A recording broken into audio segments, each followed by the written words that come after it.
اس کائنات میں سب سے افضل شخص کون ہے؟ سب سے اچھی ڈیوٹی کون سی ہے؟ سب سے سونی نوکری کون سی ہے؟ کہتے ہیں کہ فلاں نوکری بہت اچھی ہے، فلاں کاروبار بہت اچھا ہے، فلاں جگہ پیسہ بہت ہے، فلاں شعبے میں عزت بڑی ہے. لیکن آؤ حضور سے پوچھتے ہیں سب سے افضل کون ہے، سب سے اشرف کون ہے؟ تو میرے حضور نے فرمایا خیرکم من تعلم القرآن وعلمہ، تم میں سب سے افضل وہ ہے جو قرآن سیکھتا ہے اور اوروں کو سکھاتا ہے.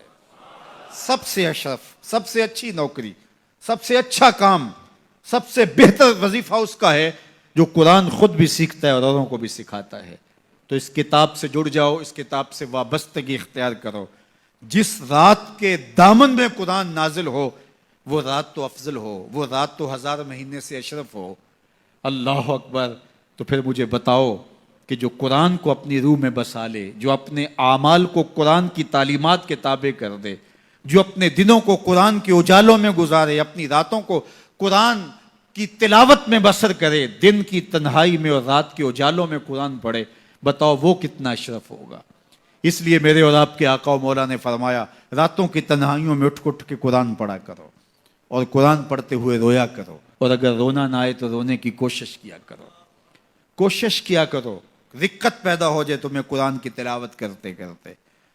حضرت داتا گنج بخش علی حجویری علیہ رحمہ سے ایک مرید نے کہا حضرت اگر رونے کی کوشش کریں پھر بھی رونا نہ آئے، فرمایا پھر اپنے مقدر پہ رویا کرو.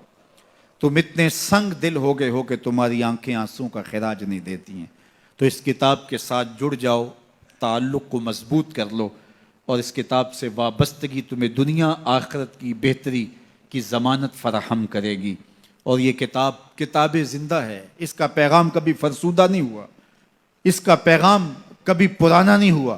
ہر دور کے تقاضوں سے یہ کتاب ہم آہنگ ہے، اور یہ کتاب ہر شخص کی ضرورت کی کفالت کرتی ہے. اور پھر اللہ نے اس کو اتنا آسان کیا ہے، اتنا جامع بنایا ہے کہ ہر طبقہ زندگی کے شخص کے لیے قرآن کافی ہے، ہر شخص کی ضرورت کا کفیل ہے. اس کو ایک عام شخص پڑھے تو اس کو بھی نور ملتا ہے، ایک نکتہ بین شخص اس قرآن کا مطالعہ کرے تو اس کو بھی روشنی ملتی ہے، ایک فلسفی پڑھے تو محروم وہ بھی نہیں ہوتا.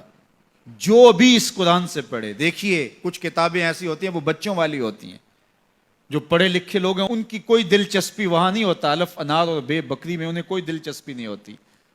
اور جو بڑی کتابیں ہیں بچوں کی سمجھ سے ورا ہوتی ہیں. لیکن یہ واحد قرآن ہے، جس طبقے کا شخص بھی پڑھے، ان پڑھ پڑھے تو اس کو بھی نور ملتا ہے. میں دیکھتا ہوں تلاوت چل رہی ہوتی ہے اور تلاوت عربی میں ہے، اور بندہ عربی جانتا نہیں ہے وہ بھی جھوم رہا ہوتا ہے، اس کو بھی حظ مل رہا ہوتا ہے. یہ کتاب ہر طبقہ زندگی کو روشنی دیتی ہے.